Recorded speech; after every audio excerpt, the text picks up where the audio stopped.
Hace unos capítulos en Sin Alfombra Roja, este espacio de Canal Capital donde queremos descubrir al cine colombiano sin lentejuelas, ni alfombras, ni grandes reflectores, decíamos que el cine nacional es fundamentalmente un cine de regiones, un cine desde las regiones, dentro de las cuales además Bogotá y Cundinamarca también son una región más. En nuestro capítulo de hoy queremos preguntarnos acerca de una región muy particular, la región paisa, que no se limita solamente a Antioquia y que tiene muchas características que han transformado el cine nacional, pero que además en muchos sentidos han sido en varios países el rostro del cine nacional. Sobre eso vamos a hablar en el día de hoy con nuestros amigos de siempre, con Augusto Bernal y Diego Rojas. Solamente una pista para ver hacia dónde va esa reflexión de paisaje de regiones. Siempre cito a Tolstoy en una frase que me parece muy reveladora: narra tu aldea y serás universal. En este caso nuestras aldeas son nuestras regiones. Entonces podríamos decir, narra tus regiones y encontrarás tu cine. Bueno, y después de estas frases sabias, Augusto además es buenísimo para hacerlas cortitas, podríamos hacer twitters con él. Vámonos a conocer la agenda cinematográfica del día, no sin antes decirles que estamos en Canal Capital, esta es Sin Alfombra Roja, y hoy estamos grabando en los estudios de este canal de la ciudad de Bogotá.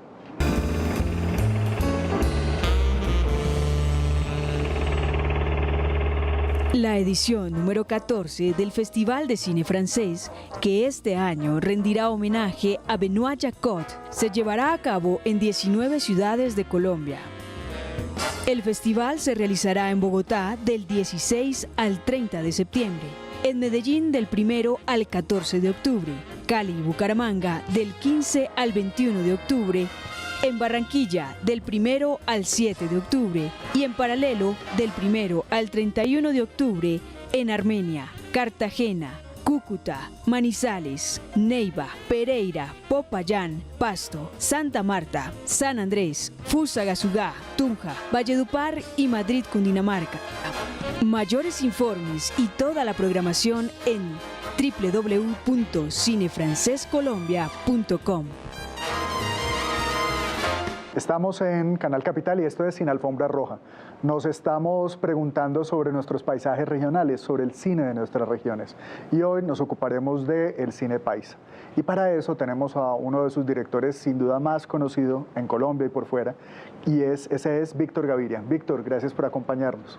Muchas gracias a ustedes. Víctor es el director de obras como La Vendedora de Rosas, Sumas y Restas, Rodrigo de No Futuro y una larga serie de cortometrajes que son también interesantísimos y de trabajos para televisión. Y por el otro lado tenemos a Pedro Adrián Zuluaga. Pedro Adrián también nació en Antioquia, en Santuario, muy cerca de Medellín. Sí. Y es muy conocido no por su obra audiovisual, pero sí por su lectura crítica acerca de la historia de nuestro cine y de las maneras como representamos a nuestra nación en la obra audiovisual de todos los colombianos. Pedro, gracias por estar con nosotros. Gracias, Julián. Bueno, entonces empecemos. Diego, como siempre, un poco de contexto. ¿Cuándo empieza el cine, un cine que podemos considerar paisa? Hay un manto sagrado que se cierne sobre nuestra historia y se llama Bajo el cielo antioqueño. Una producción como de majors, como de gran proyecto, liderada por don Gonzalo Mejía, pionero antioqueño de la navegación de ríos por poca agua, de las flotas de taxi, del ferrocarril, de la carretera de la salida al mar y del cine en los años 20. Estamos hablando de 1900. Y además uno de los fundadores de Cine Colombia, imagínate. Y uno de los fundadores de Cine Colombia, y para más veras el abuelo de María Emma Mejía.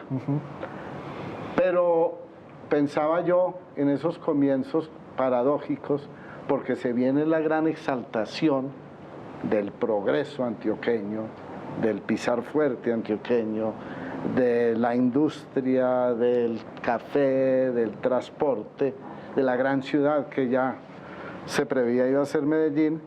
Paradójicamente quien lo hace son bogotanos, porque don Gonzalo llama a Arturo Acevedo, el patriarca de la familia Acevedo, bogotano raizal, Arturo Acevedo Ballarino, y a su hijo, que es el quien hace la fotografía, y don Arturo escribe el guión y dirige la película con esas perspectivas. Ahí hay un nacimiento de que pisa muy fuerte y que de alguna manera da un salto mortal, evidentemente, a unos proyectos que en los años 40 y 50 quisieron desarrollar la gran industria antioqueña, y ahí hay nombres fundamentales como el de Camilo Correa, como el de Alejandro Kirk, con títulos no hay para lugar a mencionarlos todos, pero hay dos que son muy significativos. Uno es Colombia Linda, el proyecto frustrado de Camilo Correa, crítico y escritor en su momento, y un nombre que a mí me encanta, que es Antioquia Crisol de Libertad. Y también es un proyecto industrialmente fallido. Que se hace en Río Negro, ¿no? En Río Negro. Y después daríamos un salto también mortal hacia ya los 60s, donde aparece un personaje curiosísimo, un artesano del cine, muy antioqueño, él como Enoch Roldán, que dejó 3 largometrajes hechos en condiciones muy difíciles y procesados y casi que exhibidos por él mismo a través de una itinerancia semejante a los primeros exhibidores del cine. Ya se dispara un poco la contemporaneidad hacia lo que nos mueve hoy aquí, y existe un paisaje antioqueño en la cinematografía nacional, y yo creo que el referente obligado, y con esto termino, es el ensayo que escribieron a 4 manos Luis Alberto Álvarez y Víctor Gaviria, ganador de un premio de crítica de Focine en el año 81, Las latas en el fondo del río, donde un poco se vuelve a mirar a estos pioneros de los 40, a Guillermo Izaza, que además era un hombre muy recursivo también, como por la voluntad de un juzgado sobre Colombia Linda, se va a tirar al río Medellín las latas de las películas en una parábola del referente de lo que era la región provincia y el centro, la capital, Bogotá, con su televisión. De acuerdo. Gracias, Diego. Pero bueno, una pregunta también básica, no solamente esta de contexto histórico, sería, ¿qué es esto de un cine paisa? ¿Hasta dónde va lo paisa en términos audiovisuales? Bueno, yo empezaría por hablar como de una especie de etos paisa, de carácter paisa, que me parece que es importante y además muy problemático. Muchos historiadores científicos sociales, digamos, han pensado lo problemático y lo complejo que resulta para la conformación de la nación colombiana esta idea de una excepcionalidad paisa, como una especie de reducto, que yo no lo llamaría una raza, sino exactamente eso, una identidad y un carácter, un consenso en torno a unos valores que tienen que ver con el ahorro, con el trabajo, con cierta providencialidad, y que yo creo que el cine antioqueño lo que está manifestando es, a lo largo de ese recorrido que hace Diego, esa línea histórica que él nos pone de presente, pues lo que el cine antioqueño muestra es qué ha pasado con ese carácter, de la idealización de los años 20, de esa afirmación, de esa fe que en ese carácter, en esa excepcionalidad, a el resultado justamente de ese etos, que es lo que uno ve en las películas de Víctor Gaviria, o sea, cómo de ese brillo, de ese esplendor, se puede llegar a esos detritus, a esa debacle, a ese desastre que manifiestan las 3 películas, la trilogía de Víctor Gaviria, específicamente Rodrigo D., La vendedora de rosas y Sumas y restas. Y también como el cine contemporáneo, el cine más reciente, de largometrajes como Apocalipsur, o incluso cortometrajes o productos que no han todavía salido a la luz, pero que ya se han podido ver en algunos espacios, pues está también pensándose como un volver a algunos valores del pasado, pero pues obviamente después de haber recorrido todo ese tránsito de la idealización al desastre, diría uno. Pero en términos geográficos, porque bueno, claramente uno se da cuenta, y ya hicimos un programa sobre eso, existe una cosa caribeña y un cine caribeño. En términos geográficos, digamos, la ocupación de esa forma de concebir el mundo y de hacer cine no está solo en Antioquia, es más amplio que eso. Sí, bueno, teóricos culturales como Ángel Rama y Remo Williams, que ninguno de los dos es colombiano, hablaron de lo antioqueño como una unidad cultural, como un complejo cultural, extendiéndolo hacia fronteras que desbordan la unidad geográfica que es el departamento de Antioquia, y llevando lo antioqueño hacia el norte del valle, pues la zona cafetera, por supuesto, un poco en la misma lógica de ese movimiento de extraordinario de migración humana, pues de ese movimiento humano, tal vez el más importante que ha tenido la Colombia contemporánea, que es la colonización antioqueña, ¿no? Que ocurrió desde finales del siglo XIX y que uno no sabe si todavía ha terminado, pues porque finalmente Antioquia es un pueblo o es una unidad cultural que quiere extenderse, que tiene como un carácter colonizador. Gracias, Pedro. Antes de seguir descubriendo este paisaje audiovisual paisa, vamos a conocer un poco de nuestro mundo audiovisual contemporáneo a través del siguiente Santo Oficio.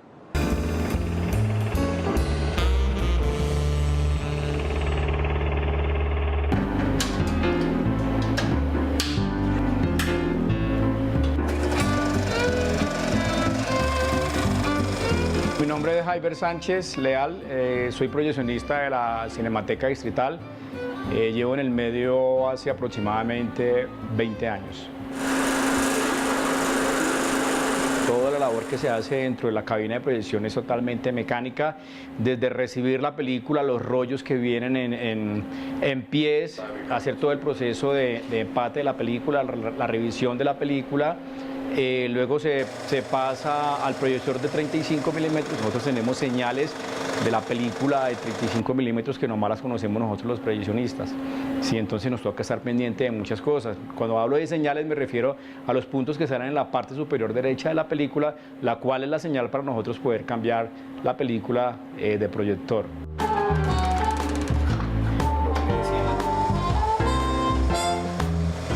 La historia mía con el cine de 35 es muy interesante porque a mí siempre me ha gustado el cine, siempre me gustó el cine desde muy pequeño.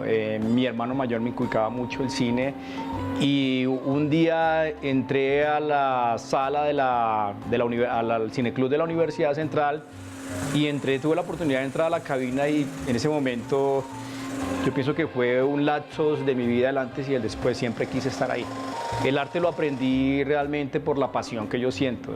Pienso que no hubo ninguna persona que en primera persona me dijera cómo se hacen las cosas. Simplemente yo empecé a montar la película, empecé a darme cuenta de cómo venía el sonido, cómo se empataba la película.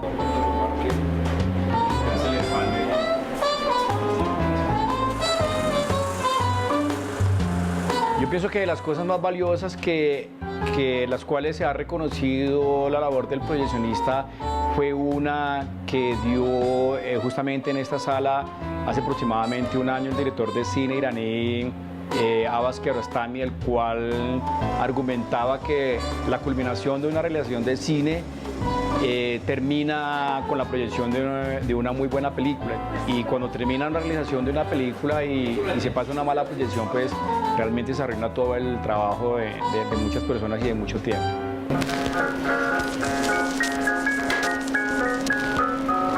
El momento más satisfactorio a modo personal que tuve dentro de mi labor como proyeccionista fueron unos cortos que pasé en el Teatro Félix Gaitán hace aproximadamente 4 años, los cortos en 35 milímetros de Georges Méliès.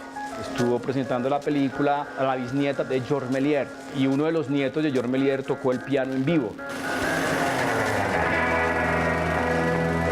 El cine como industria evoluciona y cambia muy rápido. Entonces, desde ese punto de vista, empecé a darme cuenta de que el 35 simplemente era una fase más, una etapa más de lo que es el cine como tal. Anteriormente, el celuloide pasó por muchas etapas, desde el Technicolor, el Gaspar Cine, hasta dar lo que hoy nosotros conocemos como, lo último que conocimos como el 5.1, ¿sí? O todos los sistemas los cuales dieron la culminación del cine en 35. Entonces todos fueron etapas y yo pienso que la digitalización del cine en 35 es parte de esa evolución de la gran industria cinematográfica y pues toca aceptarla porque igual no hay otra salida.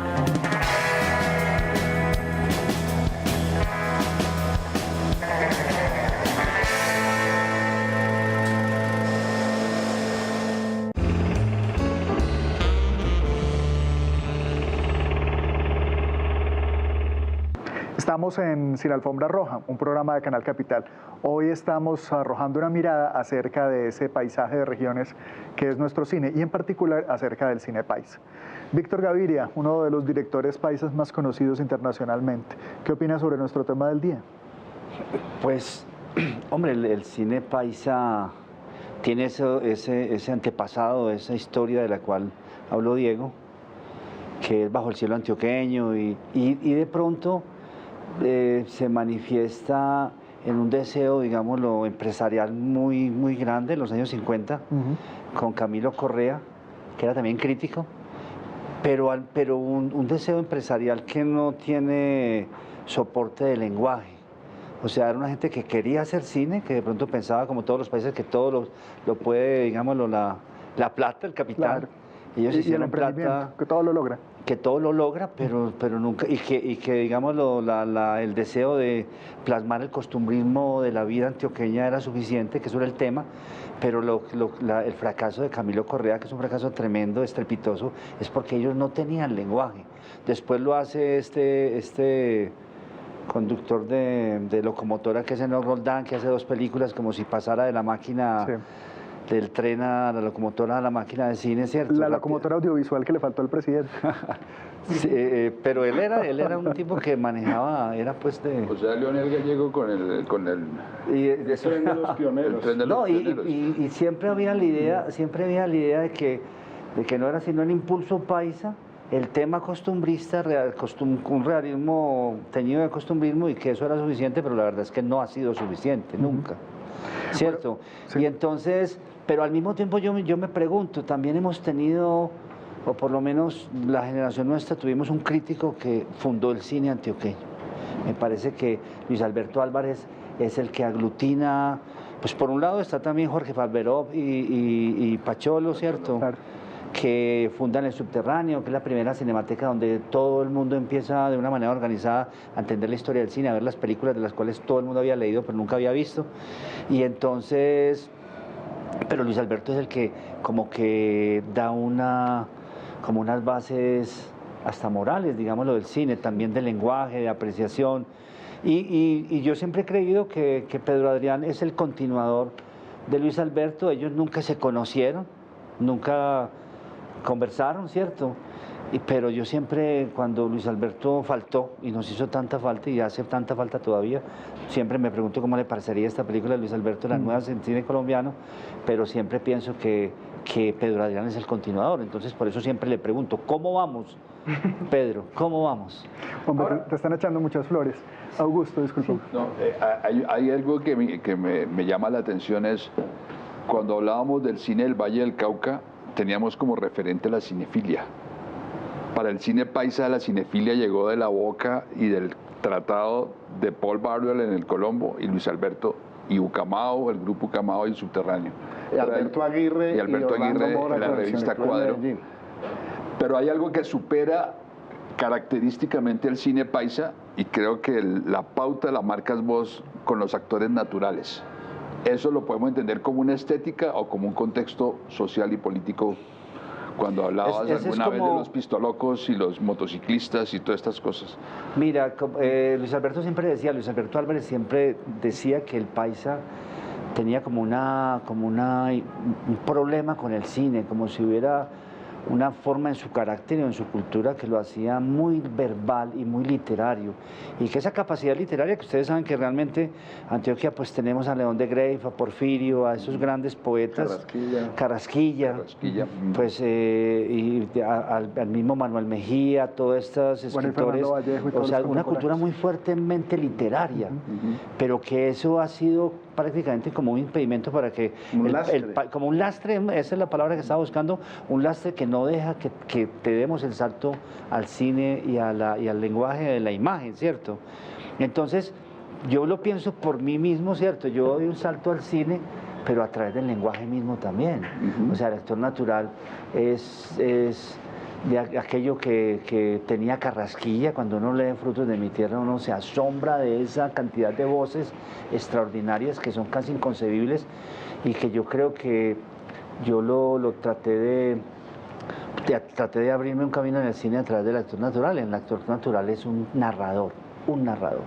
Pero fíjate que Rodrigo no es literario, pues Luis Alberto mismo decía que era la primera película que no nacía literariamente como estábamos acostumbrados con Cóndores, por ejemplo, porque en general había la idea del cineasta colombiano de que para poder acceder al cine teníamos que tomar de modelo. Los caleños tomaron la cinefilia, o sea, de modelo el cine mismo, hacen Con Andrés Pura Caso. Sangre, un poquito basado en Orson Welles, ¿cierto? Un poquitico como siguiendo esos pasos. Y Cóndor es, hasta que tiene ganas de hacer una novela sobre la violencia, hasta que no encuentra la novela de Gardiazabal, no se decide a hacerla. Y ustedes ven que Pachonorden nunca, yo le pregunté que si él había alimentado la película con diálogos y con entrevistas, estaba todo el mundo vivo de todos esos hechos, y me dijo que no, porque estaban teñidos, los testimoniantes estaban teñidos de parcialidad porque eran conservadores y liberales, y que para acceder al arte y a la verdad tendrías que buscar otros caminos. Entonces fue la literatura lo que le abrió el camino.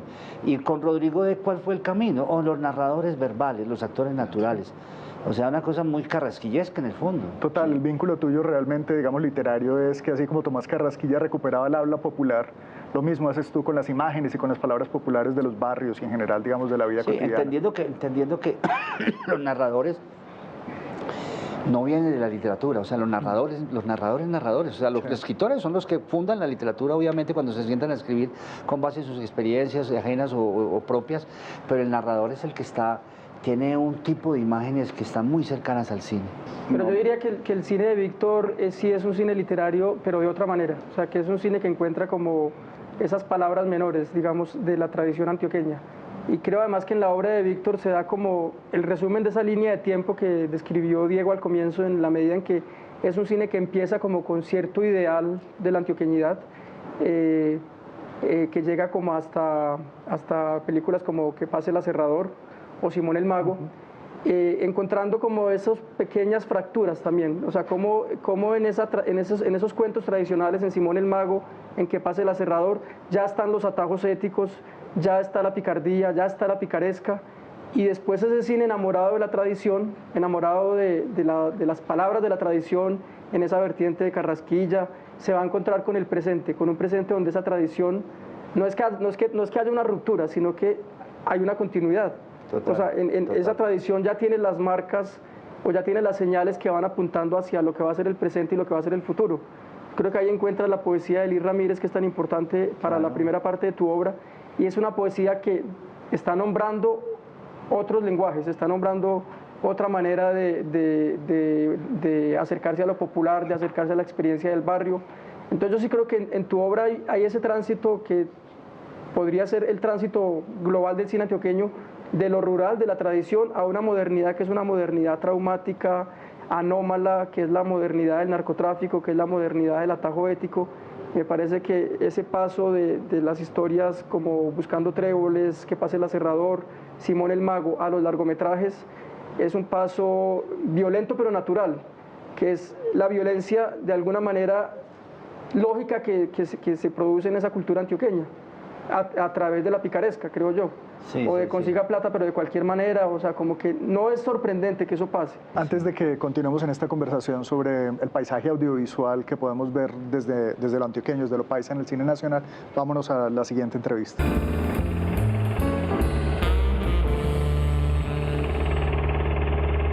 Five, four, three, two. El Bogotá International Film Festival, el BIF, nace primero como una iniciativa de una industria que se organiza alrededor del festival que la ciudad requiere. Los distribuidores, los exhibidores, las televisiones, representantes de los productores, de los directores de cine, se sientan en la misma mesa con representantes de la ciudad a mirar cuál es el tipo de festival que se quiere hacer. Y como resultado de estos meses de trabajo, finalmente lo que determinamos en conjunto es que la ciudad es una ciudad grande, llueve todo el día, el promedio de edad es 25 años, entonces lo que queremos es hacer un festival proporcional a lo que la ciudad realmente es. ¿Cuánto tiempo más pensás que va a pasar sin que los agarren? You are going to make a wonderful grown-up. Yes, a lobster. La programación está supeditada a unos profesionales que hoy en día están seleccionando películas para el Festival de Cine de Cannes, para el Festival de Cine de Berlín, para el mercado americano, en fin. Creo que la programación es el resultado de esa curaduría que es bastante profesional a nivel internacional. Tenemos un 60% de películas que son del año 2015 que eso para un festival nuevo es prácticamente imposible, que por otra parte responde a muchas óperas primas, o sea, apostándole a los jóvenes talentos. Geográficamente está dividido un poco, como la mitad de películas son europeas, pero de países poco conocidos. Tenemos películas por primera vez de Corea, de Taiwán, tenemos películas japonesas. Por eso las secciones son bastante arriesgadas. Tenemos secciones de medianoche, tenemos secciones de ciertas miradas, donde tenemos géneros documentales, animación. Vale la pena recalcar también, sobre todo los nuevos colombianos, las nuevas producciones de los colombianos. Realmente ha sido un descubrimiento increíble en pensar que talentos como los que tenemos finalmente tienen un espacio donde escribirse. Parte del objetivo fundamental del festival es uno, trabajar por las audiencias. Queremos llegarles a los jóvenes, con las historias que les interesan a los jóvenes. Me voy a casar, papá. Vos perdiste la razón. No voy a volver, Alex. ¿A dónde no vas a volver? A casa. ¿Cuánto tiempo más? Y la experiencia, más que todo es la experiencia. Le apostamos a que la gente vaya a las salas de cine, usted sale diferente a como entró, ahí estamos haciendo lo que queremos, ahí estamos logrando el objetivo. Y gran parte de las exhibiciones también pretendemos es que estén acompañadas de los directores y de los productores, de los actores que logremos traer acompañando esas películas para la exhibición. Y esas son las dos cosas que nos diferencian de entrada: la industria por detrás, la ciudad que le está apostando todo, y unas audiencias jóvenes que sin las audiencias es por ellas a quienes traemos, trabajamos y nos trasnochamos. Y gran parte de cómo nos vemos nosotros como grandes es que este festival de aquí a unos añitos va a dar mucho de qué hablar. There is a moment when you have to choose whether to be silent or to stand up. I'm not a lone voice. I am many.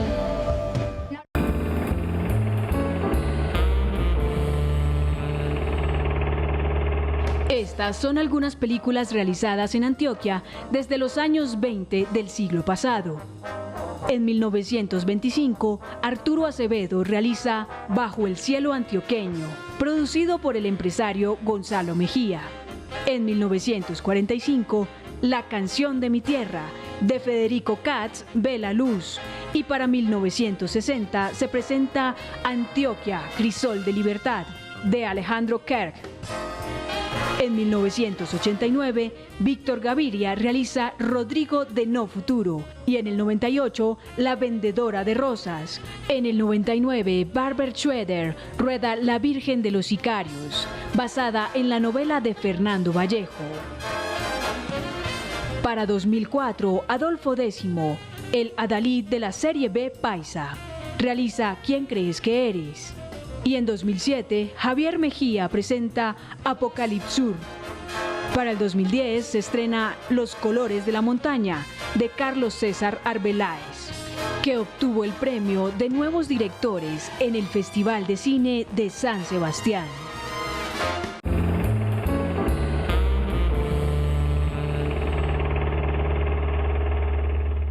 Estamos en Sin Alfombra Roja, un programa de Canal Capital sobre el cine colombiano. Y estamos discutiendo en este momento cuál es el paisaje audiovisual paisa. Diego Rojas tenía algo que decir, ¿verdad?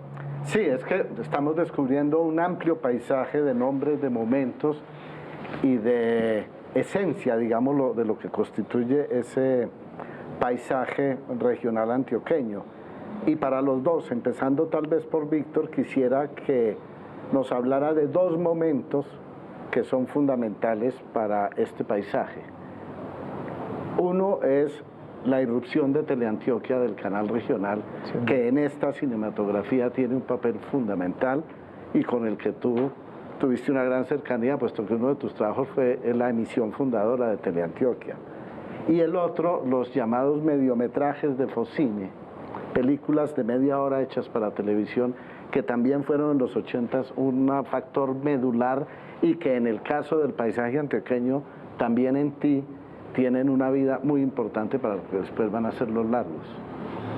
Sí, a ver, lo de los mediometrajes de Focine fueron muy importantes, fueron antes, digamos, lo del canal de Teleantioquia de la Fundación, porque ahí nosotros, digamos, creamos un grupo de trabajo, pero es muy significativo porque no era un grupo de trabajo antioqueño. Ahí estaba Rodrigo, que era pues, más bien bogoteño, Rodrigo Lalinde. Estaba Elsa Vázquez, que venía pues de trabajar con Mayolo y con Luis Ospina. Estaban otros amigos o sea, y en general el equipo, estaba Enrique Forero, que era bogotano. O sea, habíamos 2 o 3 personas que éramos antioqueños y que estábamos iniciando nuestro aprendizaje en el cine. Hicimos mediometrajes antioqueños, sí. Ahí está los habitantes de la noche, y están los músicos, los cortos fundamentales. La vieja guardia. La vieja guardia, sí. Todos guiados también por esa línea, digamos, lo peligrosa entre el costumbrismo y el realismo, ¿cierto? Sí, total. Que el actor natural y el entorno que el actor natural nos daba, pues lo enriquecía muchísimo, ¿cierto? Porque la vieja guardia no solamente es un argumento, sino que también tiene mucho sabor sobre lo que es el ferrocarril, toda la cultura del ferrocarril de Antioquia. Pero a lo que yo voy es que, bueno, cuando hicimos Que pase el aserrador, pues también tuvimos mucha ayuda, digámoslo, de afuera. También tocando un tema fundamental que es un cuento extraordinario de Jesús del Corral, ¿cierto? Pero a nosotros, yo creo que a los antioqueños nos ha abrumado el realismo, ¿sí me entiende? El realismo ha hecho que el realismo y el mismo Teleantioquia ha sido un canal que no ha arriesgado nunca nada, te lo digo. O sea, en la ficción.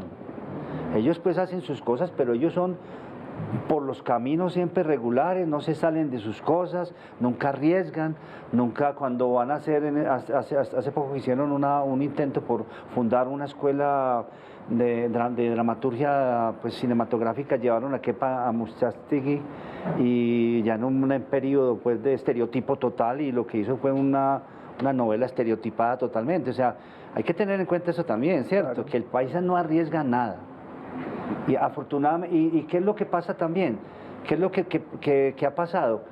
Que la gente que ha enseñado cine en Antioquia, en las universidades, son profesores de cine y críticos, pero no son realizadores. Entonces casi nunca le comunican al estudiante el deseo de hacer cine y la aventura de hacer cine. Ahora ha pasado una cosa nueva. Ahora yo creo que de tanto darle, de tanto buscar el cine, de tanto tratar también de emular el cine caleño y el cine costeño y el cine bogotano, pues han salido unas nuevas generaciones y ha habido me parece que 2 cosas muy interesantes, que son los colores 3 cosas muy importantes que nos llenan de satisfacción, que son la película de Javier Mejía, ¿cierto? Apocalipsis Sur, Los colores de la montaña, y el cortometraje de Simón Mesa, Lady, que me parece que es un momento interesantísimo y distinto del cine antioqueño. Muy bien, de acuerdo. Y yo creo que hemos hablado bastante de la obra de Víctor, porque es una obra sin duda, digamos, un pilar del audiovisual paisa, pero exploremos un poco también estos otros creadores. A Javier Mejía, a Simón Mesa Soto con su cortometraje que se ganó la Palma de Oro en Cannes. Sí, pero perdóname, Julián, yo antes de eso quisiera como dudar un poco de esa esencia antioqueña que ha circulado un poco en el aire, y pensar también que este cine antioqueño adquiere su lenguaje, ese lenguaje que no había en Bajo el Cielo Antioqueño, que no había en Enoch Roldán, que no había en Camilo Correa, en contacto con el cine internacional. Creo que cuando Víctor dice que Luis Alberto fundó el cine antioqueño, lo que está queriendo decir es que les mostró otro cine, el cine alemán, el neorrealismo, y es en el choque o en el contacto con ese otro cine que se encuentra un lenguaje, ¿no? Es el vínculo con esas otras expresiones que logra, sumado a esa realidad obsesiva que los antioqueños tenemos como marca de nuestro arte, producir cosas como la obra tuya. Y esa obra tuya, Víctor, que en los años 90, 80 y 90 se vuelve tan central, tan canónica, digámoslo así, pues tiene que generar unas reacciones de oposición o de afinidad. Y creo que eso es Javier Mejía, eso es Simón Mesa, y eso es este grupo de nuevos realizadores que encuentran en tu obra algo muy complicado, pues algo en lo cual, un referente al cual mirar, por supuesto, pero mirar de una forma que no necesariamente es desde la afección o desde el gusto, sino que en muchos casos puede ser para releerla de forma oposicional. Yo creo que Los colores de la montaña claramente es una película que se separa de la obra de Víctor, en el sentido de que, y vamos a entrar en una cosa que puede ser un poco de debate y de polémica, y es, claro, sobre todo en Sumas y Restas hay la expresión como de un cine de victimarios, ¿no? Un poco. Trabajado de forma nada sencilla y nada maniquea, pero sí hay como una fascinación por lo que se sale de la norma, por lo que habla duro, por lo que habla fuerte. Y me parece que en Los colores de la montaña y en Apocalipsur hay una relectura y hay un deseo de buscar dónde está cómo vivió esa otra sociedad, la sociedad que vivía en la normalidad o la sociedad que vivía en una condición ajena al poder, esa realidad tan dura por la que atravesó Antioquia. Entonces, en Los colores de la montaña es una película de unos campesinos que son víctimas de lo que está pasando. No son actores desde el poder, ni mucho menos. Y Apocalipsur es un grupo de muchachos que están viviendo lo que está ocurriendo y que lo están viviendo como víctimas y que están intentando poner una utopía de amistad en medio de la debacle. Y creo que este nuevo cine un poco también se plantea ese horizonte, ¿dónde está la posibilidad de la utopía? Creo que ahí es donde se separa esta nueva generación de ese no futuro, que fue la expresión de un momento y fue importantísima como expresión psicológica de un momento, pero creo que este nuevo cine de directores como Simón Mesa o de directores como los del colectivo, bueno, varios colectivos, Rara Audiovisual, Caminantes, o directores como los de Monociclo, que son los de Los Nadie, pues sí se están planteando un futuro, y un futuro que no es el futuro de la utopía social o del cambio político, sino un futuro que se construye desde cierta intimidad de los afectos, de reconstruir lo que muchas veces con Víctor hemos hablado, las fuentes de la vida. ¿Dónde están las fuentes de la vida? Las fuentes de la vida, en ausencia de grandes relatos, están en los relatos pequeños, están en la intimidad, en lo que se puede reconstruir de tejido afectivo inmediato. Muchas gracias, Pedro. Pues estamos fascinados con este descubrimiento de las imágenes que nos habían sido tan familiares y que en muchos sentidos no conocíamos, las del paisaje audiovisual paisa. Vamos a conocer un poco más acerca del cine también gracias a este detrás de cámaras.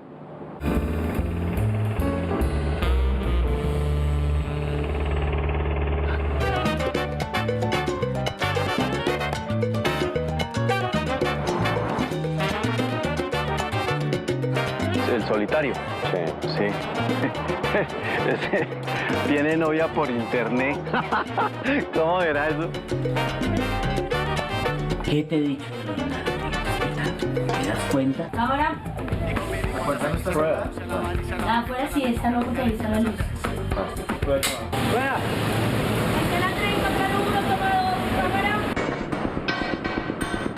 Le tengo una mala noticia.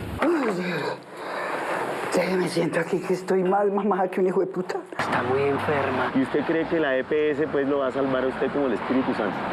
No. Sí, eso es con platita. Eso. El taxista, ese ya ha trabajado con nosotros. Señorita, aquí no hay desplazados. Lo que hay es migrantes internos.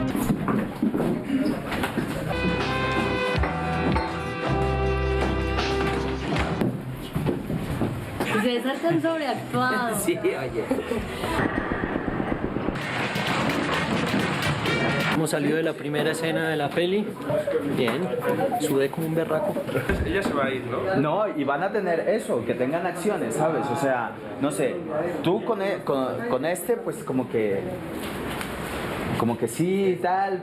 ¿Quieres que te haga un masaje? No, estoy bien, muchas gracias. Mira que voy a estar en Bogotá una semana y ¿te gustaría enseñarme la ciudad? No, imposible. Ya, te aburriste, Indira.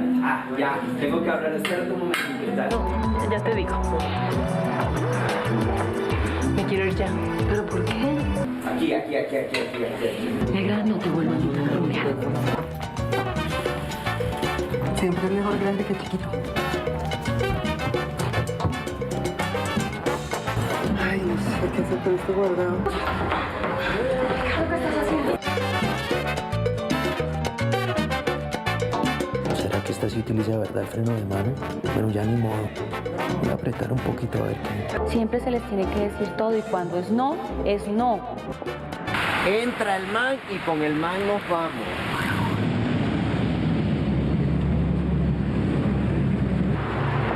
¡Calienta huevos, hijo de puta!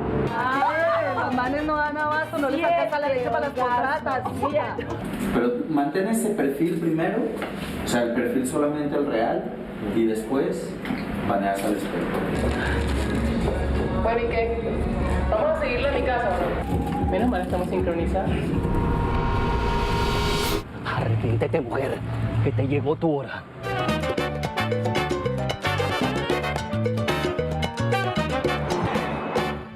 Ten cuidado.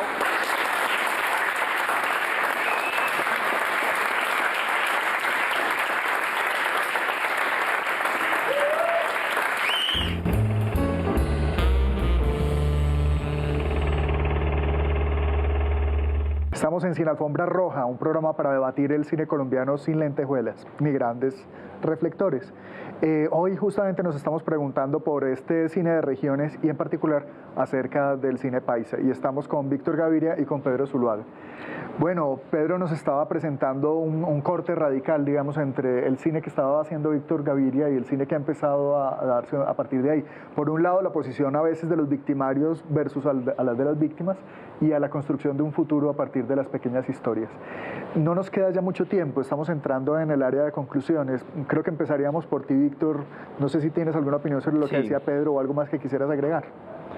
No, Pedro, yo recuerdo que Pedro, cuando habló de Sumas y Restas, la puso, digamos, en una serie de películas que optaban por el victimario, ¿cierto? Yo después le traté de responder mostrándole que los victimarios eran las primeras víctimas, ¿cierto? Como siempre lo he creído, en cierto sentido. Pero la verdad es que ese nuevo cine sí es una cosa que se deslinda de mi trabajo. Pues Los colores de la montaña, esa decisión que hace Carlos César de anular a los victimarios, uno no sabe si son paracos, guerrillos, pero él no los muestra, él los muestra siempre de lejos y está todo el tiempo cerca de las víctimas y es muy conmovedora, ¿cierto? Al final el niño uno se da cuenta que posiblemente se va a convertir en un pistoloco, ese niño que va para la ciudad. Pero lo que más me ha impresionado es el corto de Lady. Lo vi la primera vez, bueno, me pareció muy bien hecho, pero lo vi la segunda vez y me di cuenta que el trabajo que está haciendo este muchacho Simón y que van a empezar a hacer estos cineastas es como un poquito a poner un techo a esa cantidad de calamidades simultáneas que es la vida social en Medellín y en Colombia, pero la que me ha tocado a mí es ese ruido ensordecedor que es esa cantidad de calamidades y desgracias y fracasos de tanta gente que hace que al final tú entres en un aturdimiento moral y un relativismo moral absolutamente, y entonces te pegues de las voces más fuertes que son las de los violentos, claro, y de los victimarios de alguna manera, porque ¿de qué más te vas a pegar? Entonces yo siempre he sido un admirador de esas voces, ¿sí me entiende? Siempre, cuando veo los nadies, cuando veo este corto, el largo, sí. Este largo, yo tengo una repulsa de ese cine, ¿sí me entiende? Porque como vamos a enfrentar este mundo a través de la ternura, este mundo a través del pacifismo, este mundo a través de una serie de cosas de estar en los semáforos para conseguir una plata para irnos al sur, a Argentina y todo eso. Cuando yo he tenido he conocido muchachos tan fuertes que han enfrentado la vida de otra manera, pero a través de la violencia. Como la violencia es el no futuro, eso no es un camino para nadie. Entonces me doy cuenta que este cine sí va a abrir otros caminos, sobre todo en Lady. Lady es como quien dice, vamos a separar, en un barrio, en una calle, hay 10 muchachas que tienen un niño, que sufren el madresolterismo, todos son los papás fantasmas, pero este muchacho tiene la paciencia de separar todos esos barrios llenos de gente, le quita a la gente a las calles, a las locaciones, y se enfoca en una persona para realmente tratar de entender que esas 10 muchachas es una sola muchacha y que las 10 nos han aturdido y no nos dejan ver realmente el drama que hay ahí. Entonces ahí es cuando uno se da cuenta que el arte es importantísimo, es fundamental para poder seguir adelante, hermano. El cine es fundamental. El drama y la esperanza. Pedro, pero yo diría que usted hablaba, Julián, de un corte radical. Yo no diría que es un corte radical. Yo creo que algo se transforma y algo se conserva. Se conserva, por ejemplo, una sensación que Lady me despertó muy fuertemente, una sensación como de una terrible soledad, sobre todo de los hombres. Creo que los hombres en Antioquia están en un proyecto de masculinidad del cual son víctimas, precisamente. O sea, como la imposibilidad de expresar los afectos, como una vida completamente volcada al mundo exterior, y son estas mujeres las que los van llevando como hacia un orbe de la vida, ¿no? Hacia unas fuentes de la vida. y ese final de esa película tan hermoso, donde ellos están mirando el horizonte y se recuestan el uno en el otro, ese es un pequeño gesto que no es un corte radical, es un gesto pequeñísimo, porque aparentemente la película está trabajando unos años después los mismos espacios que había trabajado Rodrigo de o La vendedora de rosas, los espacios de la falta de costumbres, los espacios de la falta de tiempos regulados, de hábitos, pero hay un pequeño corte. Y en cuanto a los nadie, pues sí, pero estos muchachos, estos pelados en medio de su utopía se encuentran con la violencia. Fíjese que una de las historias, Víctor, o sea, ellos están, el proyecto que los une es ese viaje al sur del continente, pero ese viaje no es posible para todos, no es una película para nada ingenua. Es una película además que mantiene, digamos, esas trazas de realismo, esos actores naturales.